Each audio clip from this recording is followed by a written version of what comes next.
নমস্কার বন্ধুরা, প্রেরণা বাংলা মোটিভেশন চ্যানেলের আজকের পর্বে সবাইকে আমন্ত্রণ। আশা করি সকলে ভালো আছেন, সুস্থ আছেন। আপনার চারপাশের সবাইকে নিজের বশে রাখার রয়েছে 5টি গোপন সূত্র। কী সেই সূত্র? আজকের পর্বে সেই নিয়ে কিছু কথা আপনাদের সাথে শেয়ার করে নেব, তাই ভিডিওর শেষ পর্যন্ত থাকার অনুরোধ রইল। হ্যাঁ, আমিও পারবো, আমাকে পারতেই হবে, এই মানসিকতা যখন আপনার মধ্যে আসবে, তখনই আপনি হবেন সবার সেরা সেরা সেরা। যে যাই বলুক না কেন, আপনাকে থামিয়ে রাখার ক্ষমতা কারোর থাকবে না। এই জগৎ সংসারে স্বার্থ ছাড়া সম্পর্ক অসম্ভব, হয় না। স্বার্থ ছাড়া হয় না কোনো বন্ধুত্ব। স্বার্থ ফুরিয়ে গেলে কেউ কারোর নয়। আর ঠিক সেই জন্যই তো ঠাকুর বলেছেন, সবই মায়া, ধোঁকার টাটি। কিন্তু একে মজার কুটি তৈরি করে নিতে হবে আপনাকেই। কিভাবে সম্ভব? দয়া আর মায়া এই দুটো আলাদা জিনিস। মায়া মানে আত্মীয় মমতা, যেমন বাবা মা ভাই বোন প্রভৃতির ওপরে ভালোবাসা। আর দয়া হলো সর্বভূতে ভালোবাসা, সমদৃষ্টি, সবাইকে সমান চোখে দেখা। মায়াতে অজ্ঞান করে রাখে আর বদ্ধ করে, কিন্তু দয়াতে হয় চিত্তশুদ্ধি, আর ক্রমে বন্ধন মুক্তি হয়ে যায়। আপনার আশেপাশের সবাইকে বশে রাখার প্রথম সূত্রটি হলো, আপনাকে পরিপূর্ণ হতে হবে। সেই কিং সুলেমানের গল্পের মতো, যেখানে রানী তাকে পরীক্ষা করতে নিয়েছিল যে কোনটা আসল গোলাপের মালা আর কোনটি নকল। রাজা তখন বিন্দুমাত্র দেরি না করে খুলে দিয়েছিল ঘরের প্রত্যেকটি জালনা দরজা, আর মৌমাছি তখন সেই মালাটির ওপরে গিয়েই বসেছিল, যেটি আসল, যেটি রঙে রূপে গন্ধে পরিপূর্ণ। নকল মালার মধ্যে কিন্তু বসেনি। আপনি যদি আপনার অন্তর থেকে পরিপূর্ণ থাকেন, সমৃদ্ধ থাকেন, তবে সবাই আপনার বশে থাকবে, আপনার দিকে আকর্ষিত হবে। কিন্তু নিজেকে পূর্ণ রাখবেন কিভাবে? স্বামী সুবোধানন্দজি বলছেন, এই সংসার দুঃখ সুখ জড়িত পরীক্ষার স্থল। অশান্তি কখনো মনে স্থান দিতে হয় না। অশান্তিকে মনে স্থান দেবে না, কারণ তিনি তো তোমার হৃদয়ে রয়েছেন।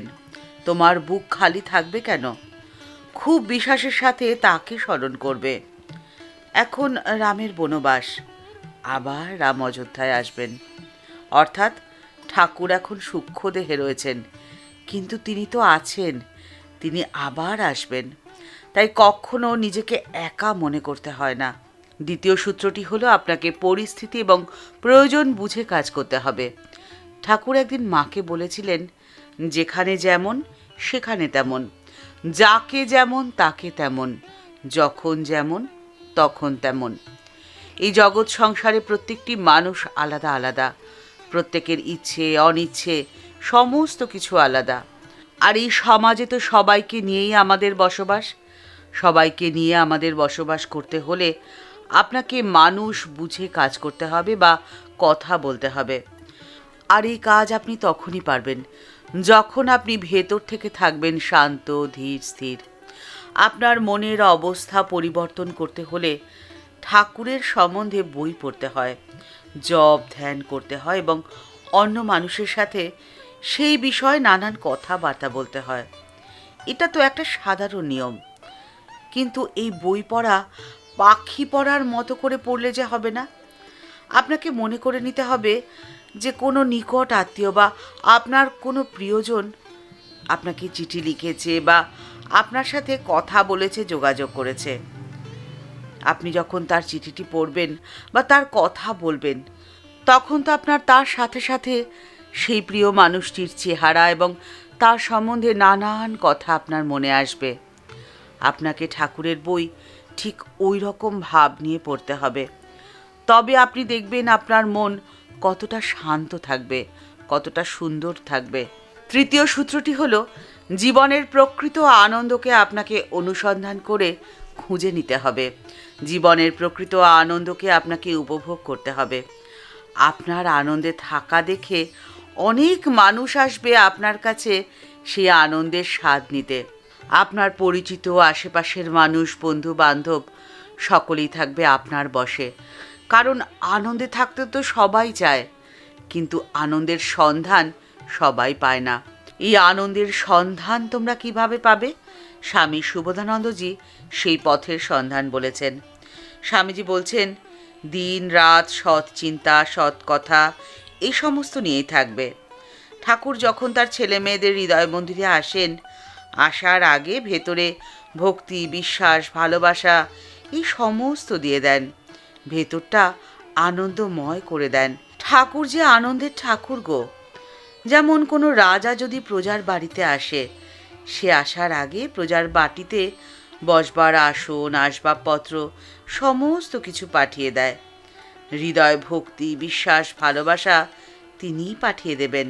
কারণ তিনি যে তোমার হৃদয় মন্দিরে আসবেন, সেই জন্য তোমার হৃদয় মন্দিরকে আনন্দের জ্যোতিতে উজ্জ্বল করে রাখবেন।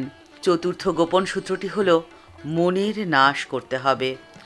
আরে মন বিলাতে নাহি।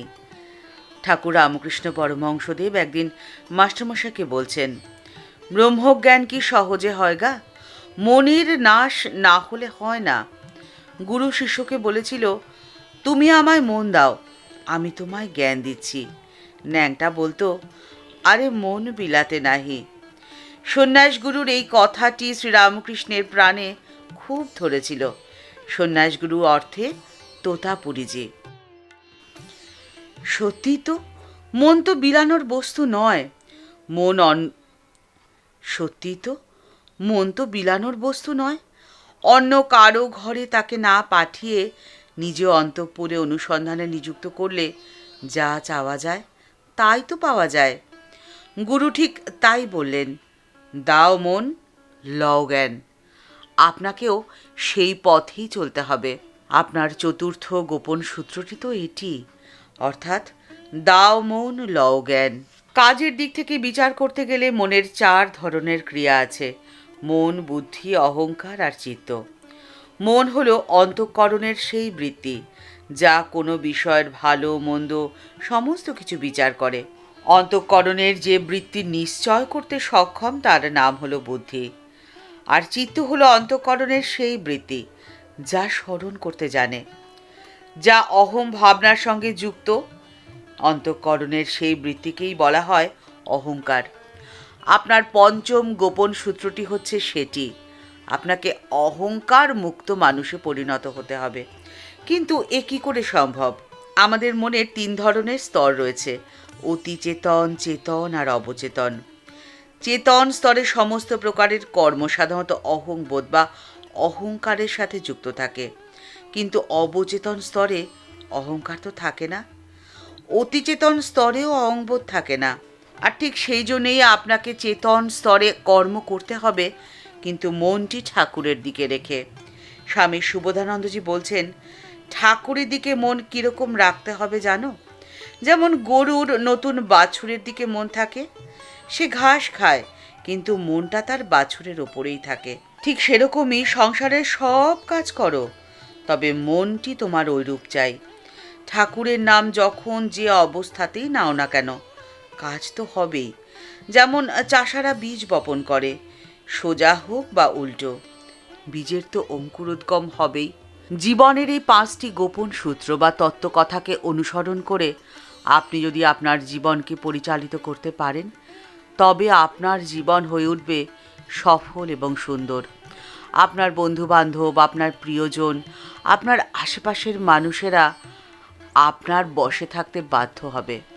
ঠাকুরমা ও স্বামীজির চরণে প্রণাম জানিয়ে আজকের পর্ব এই পর্যন্তই। এই ভিডিওর উপস্থাপনা যদি আপনাদের এতটুকুও ভালো লেগে থাকে, তাহলে তা অনেকের মধ্যে ছড়িয়ে দিয়ে তাদের জীবনকে উন্নত করতে আপনি আপনার সামান্যতম অবদান রেখে যেতেই পারেন। আর এই ভিডিওর নিচে থ্যাঙ্কস অ্যাপের একটি বাটন রয়েছে, সেই বাটনে ক্লিক করে আপনার যেমন ইচ্ছে, যেভাবে ইচ্ছে আমাদের এই চ্যানেলকে এগিয়ে যেতে আপনি আমাদের চ্যানেলের পাশে থাকতেই পারেন। সবাই ভালো থাকবেন, সুস্থ থাকবেন। আজ তবে আসি, পরের পর্বে দেখা হচ্ছে। নমস্কার।